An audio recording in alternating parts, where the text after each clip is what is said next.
இந்த இடத்துல ஒரு சார்ஜ் இருக்கு Q1, இன்னொரு சார்ஜ் இருக்கு Q2. இப்போ லெட் மீ சே ரெண்டு சார்ஜ் வந்து சேம் நேச்சர் வச்சுக்கலாமா ஆப்போசிட் நேச்சர் வச்சுக்கலாமா? ஆப்போசிட். சரி, எல்லாரும் சேர்த்து வைக்கணும்னு ஆசை, ஆனால் சேர்ந்தவங்கள பிரித்து விட்டாச்சு. இப்போ பாரு, இந்த பாசிட்டிவ் சார்ஜ் இந்த நெகட்டிவ் என்ன பண்ணும்? அட்ராக்ட் பண்ணும். இந்த பாசிட்டிவ் நெகட்டிவ் என்ன பண்ணும்? அட்ராக்ட். அப்போ இந்த டைரக்ஷனில் ஒரு ஃபோர்ஸ் கொடுக்குமா? Force of 1, force on 2 due to 1. ரெண்டாவது சார்ஜ் மேலே ஃபோர்ஸ் ஆக்ட் ஆகுது. எதனால? ஃபர்ஸ்ட்னால. அப்போ ஃபோர்ஸ் ஆன் 2 டியூ டு 1 இந்த டைரக்ஷனில் இருக்குமா? வேல்யூ எவ்வளோ? 1/4πε0. ஏன்னா மீடியம் எதுவுமே இல்லைன்னு அசியூம் பண்ணிக்கோ. சார்ஜ் Q2 Q1 டிஸ்டன்ஸ் எவ்வளோ? Some r². சரி, அப்போ இந்த செகண்ட் சார்ஜ் ஃபர்ஸ்ட் சார்ஜ் எவ்வளோ ஃபோர்ஸில் அட்ராக்ட் பண்ணும்? நல்லா பாரு, டைரக்ஷன் மட்டும் மாறுமே தவிர மிச்சம் எல்லாமே சேமா. இந்த ரெண்டு வேல்யூ சேமா இருக்குமா இருக்காதா? ஆனா என்ன மாறிச்சு? டைரக்ஷன். அப்ப force of attraction of 1 and 2 is equal to force of attraction on 2 and 1. But என்ன டிஃபரெண்டா இருக்கும்? அப்ப இங்க மைனஸ் சைன் போட்டுக்கலாமா? இந்த 1/4πε0 எழுதவே எனக்கு சோம்பேறியா இருக்கு. அதுக்கு பதிலாக K போட்டுக்கோ. 1/4πε0க்கு பதிலாக கேபிட்டல் K யூஸ் பண்ணிக்கோ. இந்த இடத்துல நான் மிஸ்டேக் பண்ணியிருக்கேன்.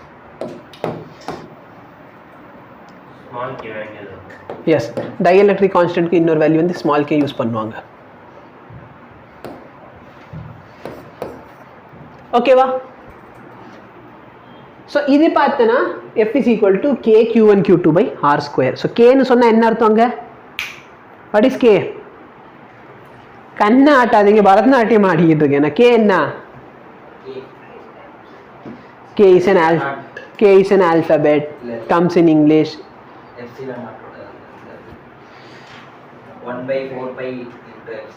1/4πε0 தான் K. ஓகேவா? சரி, அப்போ நல்லா பாரு, சப்போஸ் அந்த மீடியமில் இருக்குன்னா அந்த 1/4πε0க்கு பதிலாக எப்சிலான்னு போடுவேன். அந்த எப்சிலானோட வேல்யூ என்ன? Epsilon naught epsilon R. 1/4πε0ஓட வேல்யூ தான் என்னது?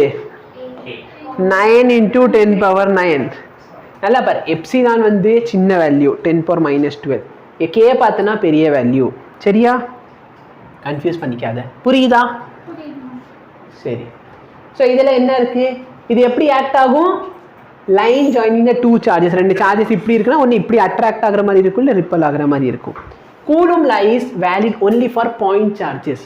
நான் இந்த பாயிண்ட் சார்ஜுக்கு மட்டும்தான் வேலிட்னு சொல்லுவேன். பாயிண்ட் சார்ஜ் என்ன? சார்ஜ் வந்து சின்னதாக இருக்கணும், சார்ஜோட சைஸ் வந்து ஸ்மாலாக இருக்கணும். When compare to what?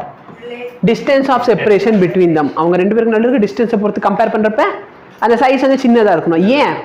Suppose நல்லா பாரு, ஒரு சார்ஜ் இவ்வளோ பெருசு, இன்னொரு சார்ஜ் இவ்வளோ பெருசு. அப்போ இங்கே டிஸ்டன்ஸ் ஆஃப் செப்பரேஷன்னா இங்கேருந்து எடுக்கிறதா, இல்லை சார்ஜ் இங்கேருந்து எடுக்கிறதா, இல்லை இங்கேருந்து எடுக்கிறதான்னு நிறைய கன்ஃபியூஷன் வந்துடும். புரியுதா? அப்போ சின்னதுன்னா மொத்தமாக பாயிண்ட் சார்ஜ், அப்போ இங்கே சார்ஜ் அங்கே ஒரு சார்ஜ் முடிச்சிடலாம். So Coulomb law is valid for stationary charge. Charge வந்து ரெஸ்ட்டில் இருக்கணும். அதில் அப்போ தான் இதை படிச்சுக்கிட்டு இருக்கேன். புரியுதா? சார்ஜ் வந்து Q1 Q2 எதில் இருக்கணும்? ரெஸ்ட்டில் இருக்கணும். சார்ஜ் மூவ் ஆக ஆரம்பிச்சிருச்சுன்னா டிஸ்டன்ஸ் எப்படி சார் மெஷர் பண்ணுவீங்க? புரியுதா? ஸோ இது வந்து condition. Coulomb law is valid only for point charge and stationary charge. இது வந்து லிமிடேஷன் ஆஃப் கூலும்ஸ் லா. இது பார்த்தனா இன்வர்ஸ் ஸ்கொயர் லாவா? இன்வர்ஸ் ஸ்கொயர் லானா என்ன? 1/r² பொறுத்து சேஞ்ச் ஆகும். ஓகேவா? எலக்ட்ரோஸ்டாட்டிக் ஃபோர்ஸ் வந்து ஒரு கன்சர்வேட்டிவ் ஃபோர்ஸ். என்ன ஃபோர்ஸு? Conservative force. அப்படின்னா என்ன? ஸ்ப்ரிங் பார்த்தோன்னா ஒரு கன்சர்வேட்டிவ் ஃபோர்ஸ்னு பார்த்தோமா? சரி, வாட் டஸ் தட் மீன்? ஒரு ஸ்ப்ரிங் கன்சர்வேட்டிவ் அப்படின்னு சொன்னால், நான் சப்போஸ் இதை வந்து இழுத்துட்டு விட்டேன்னா திரும்பி அது பின்னாடியே போயிடும். அப்போ நான் ஏதோ ஃபோர்ஸ் கொடுத்து இழுத்தேன்னா அப்போ அது திரும்பி எங்கே போயிடுது? பழைய பொசிஷனுக்கே போயிடும். அப்போ நல்லா பார்த்தோன்னா ரெண்டு சார்ஜ் வந்து பிரித்து விட்டேன்னா அந்த சார்ஜ் திரும்பி நான் ஒரு அட்ராக்டிவ் ஃபோர்ஸ் வச்சு திரும்பி வர ட்ரை பண்ணணும். கரெக்டாக இல்லையா? இது பேர் என்னது? Conservative force. ஃபார் எக்ஸாம்பிள் பாலை வந்து அகெயின்ஸ்ட் த ஃபோர்ஸ் வந்து இங்கே கொண்டு போய் வச்சுட்டேன், பாலை விட்டால் திரும்பி என்ன ஆயிடும்? கீழே வந்துடும். அப்போ இந்த மாதிரி ஃபோர்ஸ் என்ன ஃபோர்ஸு? Conservative force. நான் கன்சர்வேட்டிவ் ஃபோர்ஸ் ஏதாச்சும் இருக்கா? இப்போ நல்லா பண்ண ஃப்ரிக்ஷனை எதிர்த்து இந்த டைரக்ஷனில் 4 மீட்டர் முன்னாடி போய் நடந்து நிற்கிறேன். ஃப்ரிக்ஷன் என்ன பின்னாடி திரும்பி அங்கே இழுத்து வைக்குதா? வைக்க. அது நான் கன்சர்வேட்டிவ் ஃபோர்ஸ். ஸோ இது யார் பேசுகிறாங்க? பிரதர் பேசுனீங்களா? ஆமாம், இங்கே மியூட் பண்ணி வச்சுருக்கீங்க. தம்பி இவ்வளோ நேரம் பேசிக்கிட்டு தான் இருந்தியா? தேங்க்யூ. இது யார் மியூட் பண்ணது?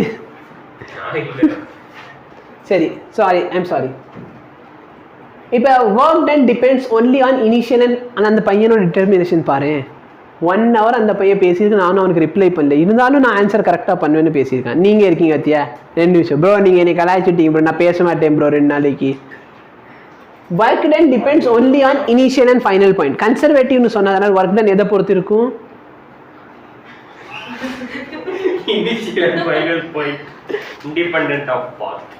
சரி, அப்போ நீ நல்லா பாரு, நீ எப்படி தான் கஷ்டப்பட்டு, சரியா, நீ வந்து எவ்வளவோ கஷ்டப்பட்டு போகலாம், சரியா, இதான் உன்னோட லைஃப்பில் ஸ்டார்டிங் பாயிண்ட்டாக இருக்கும்.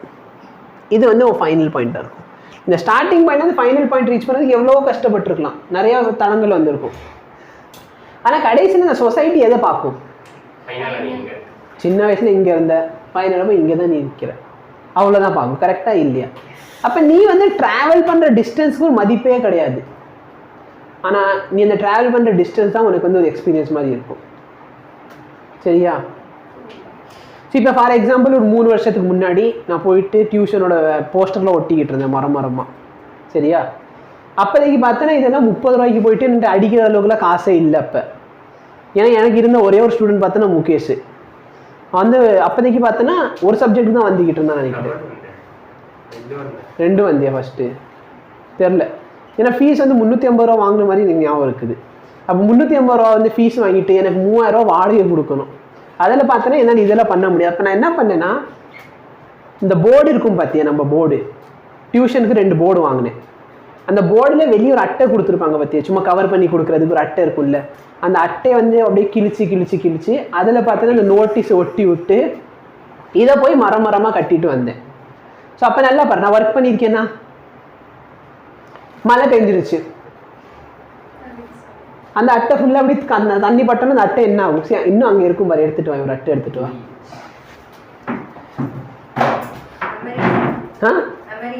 மெமரிஸ் இல்லை, அப்போ அது குப்பை மாதிரி கிடக்குது.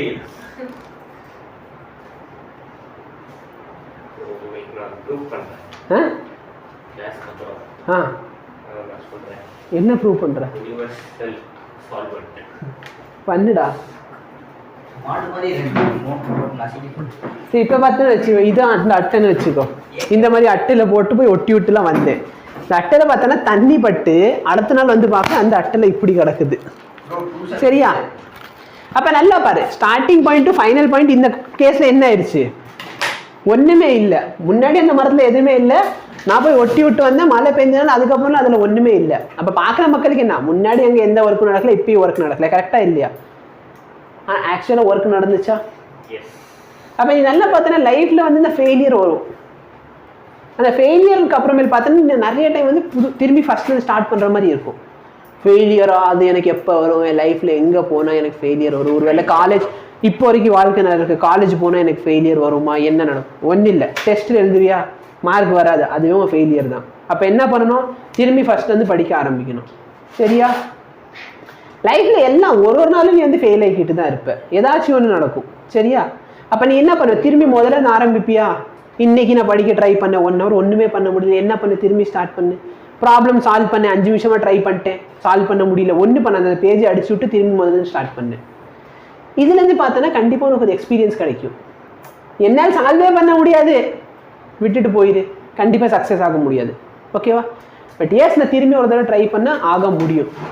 ஸோ இதே மாதிரி தான் பார்த்தோன்னா இது சப்போஸ் ஒரு கன்சர்வேட்டிவ் ஃபோர்ஸ்னால் நீ எப்படி வேணாலும் போ, உன் ஒர்க் டன் சேம். சரி, பேசிக்கலி பார்த்தோன்னா நீ வந்து ஒரு எக்ஸாம் எழுத போகிறேன்னு வச்சுக்கோ. ஏன் இப்போதைக்கு கவர்மெண்ட்டில் பார்த்தோன்னா அந்த மாதிரி ஸ்கீம் எல்லாம் இருக்குது. நான் நார்மலாக சொல்கிறேன். ஒரு சில பையன் பார்த்தோன்னா, இப்போ ஃபார் எக்ஸாம்பிள் என் கேஸ் எடுத்துக்கோ. என் வீடு எங்கே இருந்துச்சுன்னா முத்துனம்பட்டியில் இருந்துச்சு, ஸ்கூல் எங்கே இருக்குது? சின்னாலப்பட்டியில் இருக்குது, என் டியூஷன் எங்கே இருக்குது? RM காலனியில் இருக்குது, கரெக்டாக இல்லையா? ஜெயசீலன் சார், மேத்ஸுக்கு மட்டும், சரியா? அதுக்கே நான் ஃபீஸ்க்கெலாம் யோசிச்சேன், ஓகே, நோ ப்ராப்ளம். இப்போ இங்கேருந்து பார்த்தோன்னா நான் காலைல பஸ் ஏறி இங்கேருந்து காந்திகிராம் உள்ள வந்து இங்கேருந்து நடந்து போகணும், கரெக்டாக இல்லையா? திரும்பி நான் போய் வீட்டுக்கு போய் சேருவேன். இதே மற்றவங்க பார்த்தோன்னா ஃபார் எக்ஸாம்பிள் நம்ம சுப்புலட்சுமி அக்கா எடுத்துக்கோமே, அவன் வீடு எங்கே இருக்குன்னா அந்த காந்திபுரம் பக்கத்துலேயே இருக்கும், குவார்ட்டர்ஸில் இருப்பாங்க. 10 நிமிஷம் கூட ஆகாது, வண்டி எடுத்துகிட்டு போனாங்கன்னா 10 நிமிஷத்தில் போயிட்டு 10 நிமிஷத்தில் வீட்டுக்கு வந்துடுவாங்க. இப்போ 2 பேரோடது பாரு, நான் எப்படி வேணாலும் பார்த்து எடுத்துக்கோ. ஸ்டார்டிங் பாயிண்ட் என்ன வீடு, ஃபைனல் பாயிண்ட் என்ன ஸ்கூலு. அப்போ எங்களை பொறுத்தவரை யாராச்சும் வெளிலேருந்து பார்க்குறவன் என்ன சொல்லுவான், ஒர்க் டன் சேம். ஏன் ஸ்கூல்லேருந்து வீட்டுக்கு போயிருக்கான், வீட்டிலேருந்து போயிருக்கான், கரெக்டாக. அப்போ இதில் பார்த்தோன்னா டிஃப்ரென்ஸ் இருக்கா இல்லையா? என்னதான் வெளியிலேருந்து பார்க்குறவங்களுக்கு டிஃப்ரென்ஸ் இல்லைனாலும் உள்ளே இருக்க உனக்கு அந்த டிஃப்ரென்ஸ் தெரியும். இது வந்து சும்மா அட்வைஸ், இதை விட்டுதல்ல. இப்போ coming to the point, starting point எது, இதுதான் ஸ்டார்டிங் பாயிண்ட். ஃபைனல் பாயிண்ட் என்ன, அந்த ஃபைனல் பாயிண்ட். நீ இப்படி போனாலும் சரி, இல்லைனா இப்படி போனாலும் சரி, இல்லைனா இப்படி போய் இப்படி வந்தாலும் சரி, ஒர்க் டன் என்னதான், சேம் தான். சரியா? இப்போ நல்லா பாரு, ஒர்க் டன் என்ன ரவுண்ட் ட்ரிப். இதுதான் நான் வந்து மரத்துலேருந்து ஒட்டிட்டு வரப்போ உன்ட்ட கேட்டேன் பார்த்தியா, நம்ம டியூஷனில் ஸ்டார்ட் பண்ணி டியூஷன்லேயே வந்துட்டோம். ஒர்க் டன் எவ்வளோ, 0. ஏன்? ஏன்னா அங்கே ஸ்டார்ட் பண்ணி அங்கே போயிருக்கேன், திரும்பி இங்கே வந்துட்டேன். இப்போ ஸ்டார்டிங் பாயிண்ட் என்ன, இது ஸ்டார்டிங் பாயிண்ட். ஃபைனல் பாயிண்ட் என்ன, அதே ஃபைனல் பாயிண்ட். புரியுதா?